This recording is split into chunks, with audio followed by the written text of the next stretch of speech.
Assalamualaikum. Waalaikumsalam. Waalaikumsalam. Kembali lagi bersama kita bertiga. Jangan bosen-bosen ya. Di mana Mbak Tar? Di teman cerita Iren.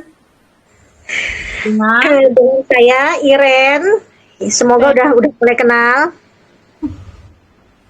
Saya terus Vicky. ada Feti, ada. Selalu dinanti. Kita mau bahas apa nih Kak Iren yang kali ini? Kita bahas pertanyaan yang di kolom komentar ya, yang di kolom komentar waktu di episode 1. Ya, betul. Episode 1. Nah, itu pertanyaannya Bunda Iyah. Ya, betul. Mm-mm. Jadi Bunda Iyah ini mempertanyakan tetangganya dia, tetangga temennya deh ya, katanya itu tetangga teman kantornya. Itu taruh aja Pak Fulan lah ya, namanya Pak Fulan. Ini menyederhanakan ya dari yang pertanyaan itu. Taruhlah namanya Pak Fulan. Pak Fulan ini katanya merasa rumah tangganya itu nggak berkah, gitu kan? Ada aja keributannya dengan istrinya, gitu. Nah, terus ternyata pas ketika bapak mertuanya itu meninggal, nah Pak Fulan ini baru tahu ceritanya kalau istrinya ini ternyata anak di luar nikah.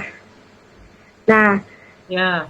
Pak Fulan ini jadi mikir gitu kan, loh berarti waktu itu nikahnya dia sama istrinya itu nggak sah dong gitu kan, karena saat dia menikah dengan istrinya itu yang jadi walinya itu ayahnya, ayah dari si istrinya ini,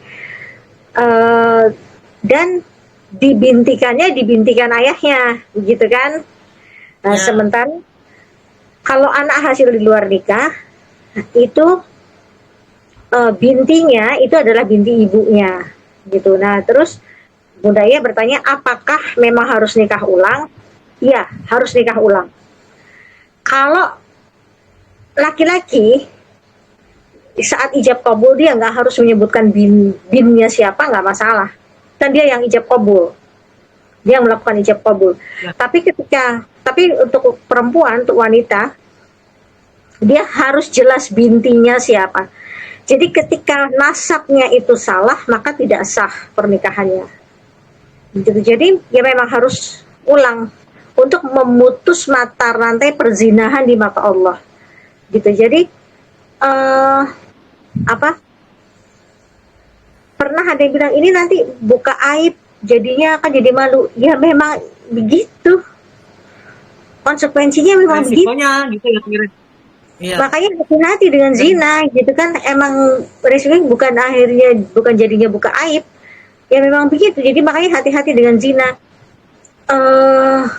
termasuk anak dengan hasil Di luar nikah. dengan hasil surrogate mother yang sementara ini tidak menikah, itu pun juga bin atau bintinya ke ibunya. Sewa rahim itu ya. Kalau sekarang kan mulai tren tuh sewa rahim ya.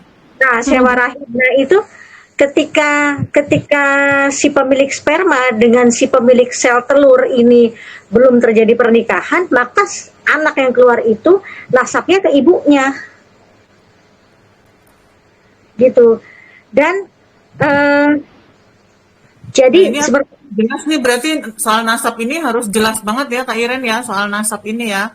jelas karena di Al-Quran pun juga mengatakan hal seperti begitu kan, bahwa tidak boleh menukar-nukar nasab. Dan itu kan juga pernah ada riwayat Rasul pernah punya anak angkat, tadinya dibinkan Muhammad, dan kemudian turunlah ayat itu bahwa tidak dibolehkan. Karena saya memang bukan penghafal Quran, jadi saya tidak ini. Tapi itu kalau dicari bisa, nanti kita bisa cari itu, ada ayatnya bahwa memang nasab nggak boleh ditukar-tukar. Jadi harus seperti itu, seperti halnya Isa bin Maryam, karena memang tidak ada ayahnya. Iya. Gitu kan. Nah, tapi tidak sementara anak hasil di luar nikah ini kenapa tidak dibin atau dibintikan ayahnya? Karena begini loh. Pertama, akhirnya mau akhirnya bicaranya jadi ini ya, jadi kok wanitanya terlihat hina. Ya memang jadinya memang dihinakan gitu kan, karena zina kan perbuatan hina. Ya. Karena tidak tidak ada tanggung jawab bagi si laki-laki ini. Jadi misalnya gini, Fulan berzina dengan Fulana, Fulana hamil, Fulana tahu Fulana hanya berzina dengan Fulan. Jadi yang dihamil, yang anak yang dikandungan dia itu udah pasti anaknya si Fulan, gitu kan? Ya. A dan B aja deh, daripada nanti pusing. Si A ini laki-laki, B ini perempuan, gitu kan? A dan B ini berzina. Si B ini tahu, si B ini sebenarnya berzinanya hanya dengan si A. Ya berzinanya hanya dengan si A, dan ketika si B hamil maka si B tahu dengan pasti bahwa ini adalah anaknya si A, begitu. Tetapi di dalam Islam, ketika si B ini hamil, si B ini nggak bisa nuntut si A itu, ayo tanggung jawab nikahin aku, nggak bisa nuntut. Dan kalaupun dituntut begitu dan si A-nya ini menolak, ini menolak, itu boleh, karena tidak ada kewajiban dia untuk menikahi wanita yang dizinai. Itu dalam Islam. Kok kejam? Loh ya memang begitu. Ini bukan soal ngomong kejam. Loh, kok jadi begitu? Kasihan dong perempuannya. Loh, perempuannya ini, si wanita ini kan dia punya bapak, bapaknya kemana? Dia punya saudara laki-laki atau dia punya paman-pamannya kemana? Harusnya kan melindungi ini. Dia punya saudara laki-laki enggak? Kalau punya saudara laki-lakinya kemana? Kan dalam Islam kan dipertanggungjawabkan itu. Kalau misalnya yang berzina ini orang yang sudah menikah, misalnya sudah menikah, dia punya suami, suaminya kemana? Atau dia misalnya sudah jadi janda, punya anak laki-laki yang udah dewasa, mungkin anak laki-laki yang udah dewasa ngapain? Kan satu wanita dipertanggungjawabkan oleh 4 pria, bapaknya, suaminya, saudara laki-lakinya, anak laki-lakinya yang sudah balik, gitu. Nah, satu wanita dilindungi oleh 4 laki-laki ini, sampai liar bisa melakukan zina ini, salah satu atau salah 2 dari 4 ini kemana? Gitu. Akhirnya jadi dihina, jadi memang jadi terhina gitu kan, jadi seperti ya terhina begitu, karena dan bapaknya nggak bisa marah-marah, kamu harus tanggung jawab sama anakku karena sudah begini. Lah kenapa punya anak kok tidak dijaga? Ya anak perempuan itu ini, jadi ini hati-hati ini ya buat kalau ada yang menonton di sini, remaja wanita gitu ya kan, hati-hati, karena yang akan dihinakan itu memang wanita pertama kali.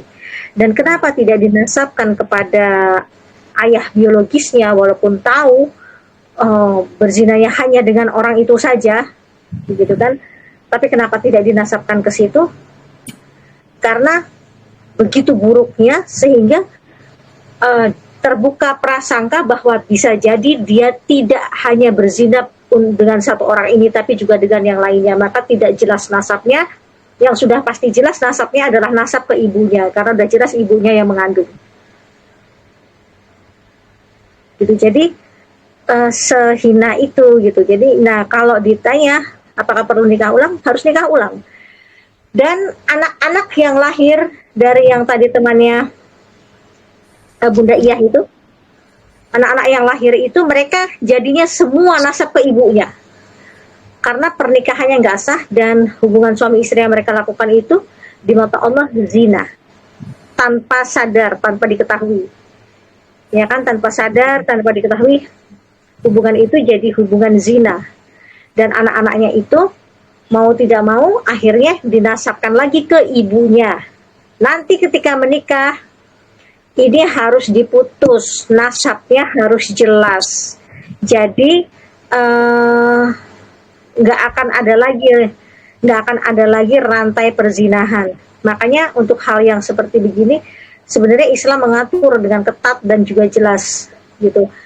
Ada yang bilang ada nih kasus ini, mungkin juga makanya banyak sekali rumah tangga yang kacau juga, karena ada kasus anak perempuan lahir di luar nikah, saat kemudian menikah, karena supaya orang nggak tahu gitu kan, ini dianggap aib, ini biar orang nggak tahu, ketika ijab kabul dibintikan ayah biologisnya, karena ayah biologisnya udah menikahi ibunya. Ini sebenarnya sama aja meneruskan rantai perzinahan. Ini anak, walaupun di situ dikatakan sah, tapi kan orang-orang yang ngomong sah itu kan nggak tahu kalau ini anaknya di luar nikah. Itu kan ketika orang-orang itu nggak tahu ini anaknya ini di luar nikah, dia dianggap sah di mata manusia, tapi ternyata bagi Allah nggak sah. Maka di mata Allah itu zina, walaupun di mata manusia mereka suami istri, tapi di mata Allah belum halal. Nah ini hati-hati ini, gitu. Makanya tadi dari awal nasabnya harus jelas banget, karena nanti efeknya itu ya Kak Iren ya, ke anak-anaknya pun efeknya ke situ, ke anak-anaknya. Tanggung apa ya, resiko dari perbuatan orang tuanya gitu ya Kak Iren ya. Memang begitu. Jadi memang karena itu zina memang masuk kategori dosa besar ya di dalam Islam, karena memang efeknya sampai sebegitunya. Ya. Efeknya sampai sebegitunya. Jadi sampai benar-benar dibuat garda itu. Jadi yang pertama nih, anak hasil zina, dia tidak bisa dinasabkan ke ayahnya, itu yang pertama. Ke ayah biologisnya maksudnya. Dia bernasab ke ibunya. Yang kedua, dia tidak berhak atas hak waris dari ayah biologisnya. Ya. Ya, dia jadi nggak bisa nuntut warisan dari ayah biologisnya. Kemudian yang ketiga, kalau dia laki-laki, dia tidak akan bisa jadi wali nikah untuk adiknya, walaupun adiknya itu satu ayah satu ibu sama dia. Adik perempuannya, dia nggak bisa jadi wali nikah untuk adik perempuannya. Kalau dia laki-laki, kalau dia perempuan, dia tidak bisa meminta ayah biologisnya untuk menjadi wali nikahnya dia. Jadi dia harus dinikahkan oleh wali hakim dengan binti ibunya. Ada yang misalnya bapaknya nggak jelas siapa, gitu kan, ada. Kalau tadi itu ada kasus, kalau yang pertama tadi itu kasusnya dia dibintikan oleh ayah biologisnya ke ayah biologisnya, karena ayah biologisnya menikahi ibunya kan gitu. Tapi ada lagi kasus yang nggak tahu ayah biologisnya siapa, ayah biologisnya udah kabur, dia menikah, dibintikan binti Adam, binti Abdullah, begitu loh. Ada yang seperti begitu, ada loh, ada, dan itu sama, nggak sah juga. Maka pernikahan si anak ini dengan si suami, dengan laki-laki lain, dengan yang jadi suaminya itu, di mata Allah tidak sah. Mereka sama saja melegalkan perzinahan, dipaksakan dilegalkan perzinahan sesuai syariat, padahal nggak bisa masuk, nggak bisa sesuai. Jadi ya emang itu resiko. Makanya ketika anak memang hasil di luar nikah, ya mau tidak mau memang harus diberitahu. Apalagi kalau anak hasil di luar nikah, dia melahirkan anak perempuan, ya udah, dia harus sudah paham itu resikonya nanti ketika anaknya menikah. Kecuali kalau anaknya laki-laki masih bisa tertutup, karena nggak akan disebut binnya. Paling cuman nggak dapat warisan, dia nggak bisa jadi wali untuk adik perempuannya, gitu kan. Kalau dia punya adik perempuan hanya itu aja. Tapi kalau yang anak hasil di luar nikah, anak hasil zina ini perempuan, ya mau nggak mau pasti akan kebongkar, itu udah resiko. Iya. Sebenarnya lebih gimana ya, lebih miris ya. Iya, lebih miris, itu udah resiko dan harus diberitahu, memang anaknya harus diberitahu juga. Berarti istrinya itu juga harus diberitahu, istrinya si bapak, tetangga temennya Bunda Iyah ini.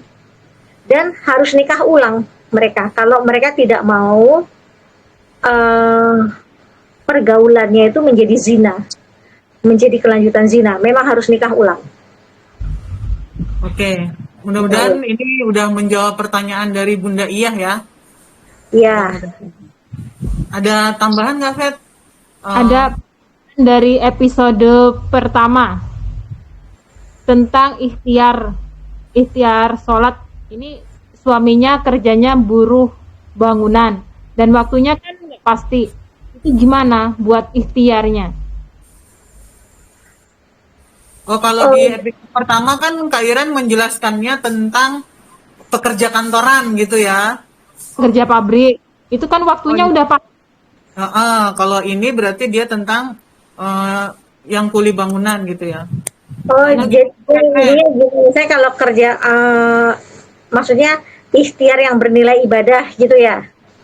ya, Nah, ya kalau kalau kalau orang pabrik kan udah jelas tuh, misalnya dari jam 8 sampai jam 5. Jadi kalau dia mau memasukkan ikhtiarnya mau memberikan nilai ibadah dalam ikhtiarnya, maka dia ya datang on time karena dia punya moral obligation, punya moral obligasi yang dimana kalau misalnya dia itu terlambat, artinya dia akan makan uang yang tidak berkah gitu, karena tidak sesuai dengan kontrak dia dengan perusahaan, begitu kan? ya. Kalau pas waktu di episode 1 yang tentang ikhtiar bernilai ibadah untuk orang kantoran atau pekerja pabrik. Nah, kalau untuk kuli bangunan gimana? Gitu kan dia maksudnya ya. Ya, Untuk kuli betul.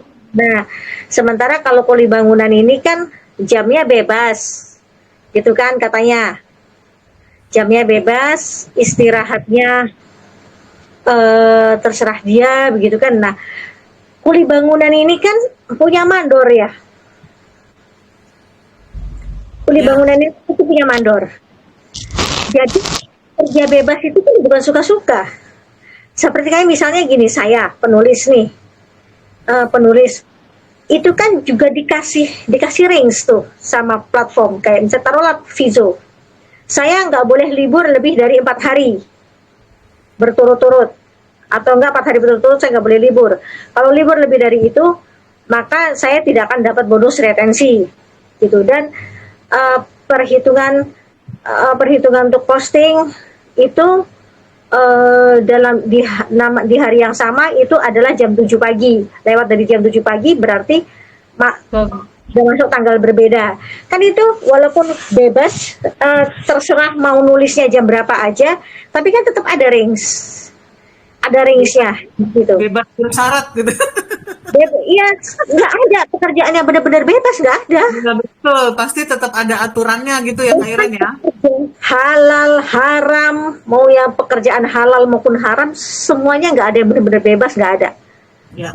Nggak ada yang benar-benar bebas. Itu pasti terikat dengan aturan. Nah, begitu juga dengan kuli bangunan, kan ada mandor. Mandornya pasti punya plan dong, punya aturan. Kita kerja dari jam segini sampai jam segini ya, itu pasti ada, pasti. Seperti kayak dulu saya jadi pramugari, kerja dengan jadwal kerja yang tidak menentu, tapi ada aturannya. Untuk penerbangan domestik, 1 hour before, 1 jam sebelum perkiraan pesawat lepas landas, pramugari harus sudah ada di dalam pesawat untuk melakukan pre-flight check emergency equipment. Seperti itu kan aturan. Ya, betul. Itu kan aturan, walaupun jamnya tidak seperti orang kantor gitu. Jadi jam yang tidak seperti orang kantor yang tidak beraturan bukan berarti nggak punya aturan, bukan berarti suka-suka gitu kan. Pasti ada aturannya, itu nggak mungkin kalau nggak ada. Seperti halnya kuli bangunan, itu dia pasti punya mandor. Mandornya ngomong apa? Mandornya kasih peraturan gimana, kerja dari jam sekian sampai jam sekian. Nanti istirahatnya saat sholat duhur, istirahatnya cukup sekian jam aja. Nah, seperti juga waktu di Telegram tuh ada tambahan juga dari Babah. Ya, ini kan juga harus ada moral, ada ininya juga katanya itu ya. ada aturannya juga. Ya jangan kebanyakan istirahat, ya jangan kebanyakan apa leha-lehanya gitu kan, ya jangan kebanyakan minum-minum kopi, ya jangan kebanyakan ngobrolnya gitu. Jadi dia harus punya target bahwa hari ini dia mau mengerjakan apa, ya itu harus sudah selesai gitu. Jangan yang seharusnya misalnya masang genteng ini segini aja bisa 2 hari selesai, dia sampai 4 hari 5 hari, itu kan ngulur waktu. Dan karena dia dikasih apa bayaran harian, jadinya dia ulur-ulur waktu begitu kan, itu zolim. Nah, ya itu tuh kan sering terjadi tuh kayak gitu ya. Iya, Ya. itu sering terjadi kayak begitu, karena Makin harinya kan bayarannya makin harian, banyak. dia tetap dibayarnya harian, tapi dia banyak istirahatnya daripada kerjanya. Ini Nah, ini bayarannya nggak berkah, ini zolim. oh, jadi Walaupun ya. sebenarnya yang yang ngasih gitu ya, diam aja, yang mempekerjakan mungkin diam aja nggak apa-apa, tapi kan dalam hati dia tahu, Iya, betul. dalam hati dia mengerti. Dan ketika eh, yang ngasih ini dia sebenarnya tahu kalau ini lagi dia, dan dia ya udahlah, dia ikhlas. Ikhlas itu bukan untuk menghalalkan uang ini ya, ikhlas itu hanya supaya hatinya itu nggak bededek gitu, apa sih ya bahasanya, supaya hatinya itu nggak dongkol gitu kan, supaya hatinya itu nggak kesel. Ikhlas aja, ya udahlah nggak apa-apa, terserah rezeki nanti udah ada urusan Allah. Yang ngasih, yang nerima duitnya ya mungkin dia senang saat itu, tapi duit itu nggak berkah. Karena Allah tahu dia nggak amanah ibaratnya gitu ya, Kak Iren ya. Iya. Gitu sih. Harusnya Iya. 2 hari selesai, ini diulur sampai 4 hari 5 hari gitu, karena supaya uangnya lebih banyak. Dia udah zolim sama Sama yang punya rumah,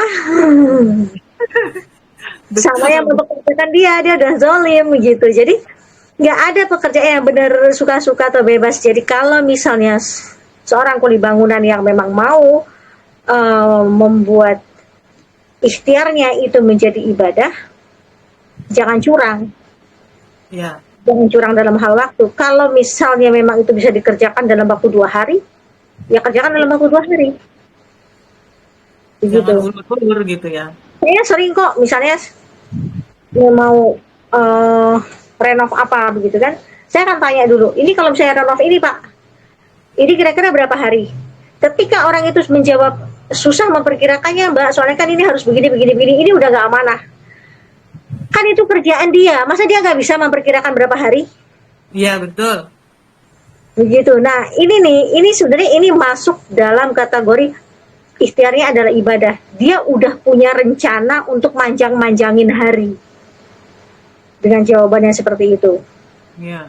Tapi kalau dia bisa ngasih, oh ini paling lama ya Mbak, paling lama ini sekian hari, misalnya gitu. Dia bisa ngomong sekian hari.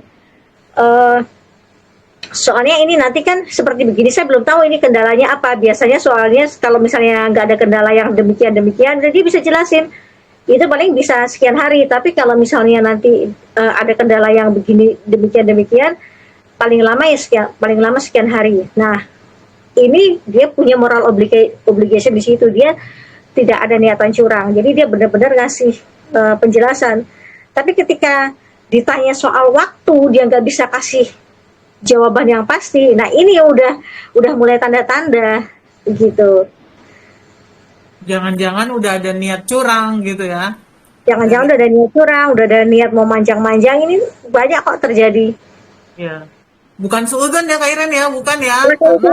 Makanya kenapa banyak orang-orang yang dia mau membangun rumah ataupun apa, dan ketika mereka sadar sering dilakukan itu, kalau orang yang mereka ada uangnya sebenarnya, mereka akan minta mereka akan pakai jasa arsitek dulu untuk kemudian mendesain sekaligus ngasih gambaran perencanaannya, dan nanti arsiteknya ini akan bicara sama si tukang bangunannya ini. Ya, Biasanya itu karena apa? Kalau dulu ayah saya lakukan itu. waktu itu orang pada berpikir kan ngapain sih harus pakai arsitek gitu kan, buang-buang duit aja. Justru ketika tidak pakai arsitek saat itu, ini sih menurut ini pengalaman ayah saya. Ketika karena mungkin beliau kurang paham dengan dalam hal properti, jadi cari amannya pakai arsitek. Karena kalau tidak pakai arsitek, yang budgetnya harusnya segini jadi melar bisa 2 kali lipat atau 3 kali lipat. Nah, ketika pakai arsitek hanya tinggal bayar sekian juta, arsiteknya ini langsung bisa ngomong dengan si tukang bangunan, sudah dikasih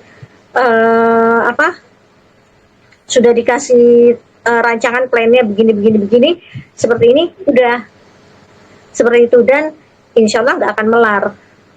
Kalau ini karena dia memang mau bangun rumah yang ibarat kata cukup besar gitu kan. Ya kalau misalnya cuman mau ngatepin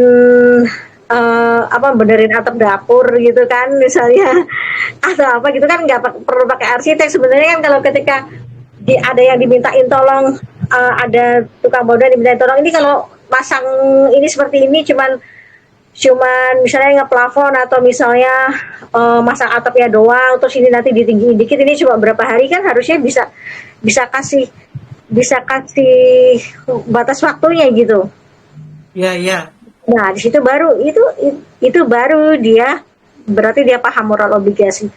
Ya. Ketika kita bekerja dengan menggunakan moral obligation yang tinggi, maka di situ sebenarnya kita sedang memberikan nilai ibadah di ikhtiar kita. Ya, gitu ya Kak Iren ya. Nah, ada tambahan lagi nggak, Fat, yang mungkin pertanyaan atau sudah cukup? Sudah cukup, kayaknya udah cukup. Nah, Mungkin di next kalau ada pertanyaan lagi, silakan, jangan sungkan-sungkan. ya, Oke, kalau ada pertanyaan lagi bisa ditulis di kolom komentar ya. Pertanyaan tentang apapun tentang kehidupan, insya Allah akan coba kita obrolkan ya. Kami bukan menjawab, dan kalaupun nanti akan ada masukan-masukan atau ada tambahan-tambahan yang lain, misalnya ada yang dirasa dari dari obrolan kami gitu kan ya, dari obrolan kami, karena ini kan saya juga nggak merasa lagi ngajar loh ya, tapi hanya lagi mengemukakan, lagi sharing dengan 2 teman saya ini. Ada yang perlu ditambahkan, silahkan ditambahkan juga di kolom komentar di situ. boleh kok ya, boleh Kak Iren ya. Mungkin ada yang lebih tahu, lebih paham ilmunya, mungkin begitu, silahkan ditambahkan di kolom komentar. Kami hanya berusaha untuk membagikan hal-hal yang bermanfaat untuk teman-teman. Silahkan di request, nanti next kita mau ngobrol apa lagi. Oke. Dari saya cukup. Wassalamualaikum warahmatullahi wabarakatuh. Waalaikumsalam warahmatullahi wabarakatuh. Terima kasih untuk Kak Iren. Sama-sama. Sampai ketemu lagi di Teman Cerita Iren.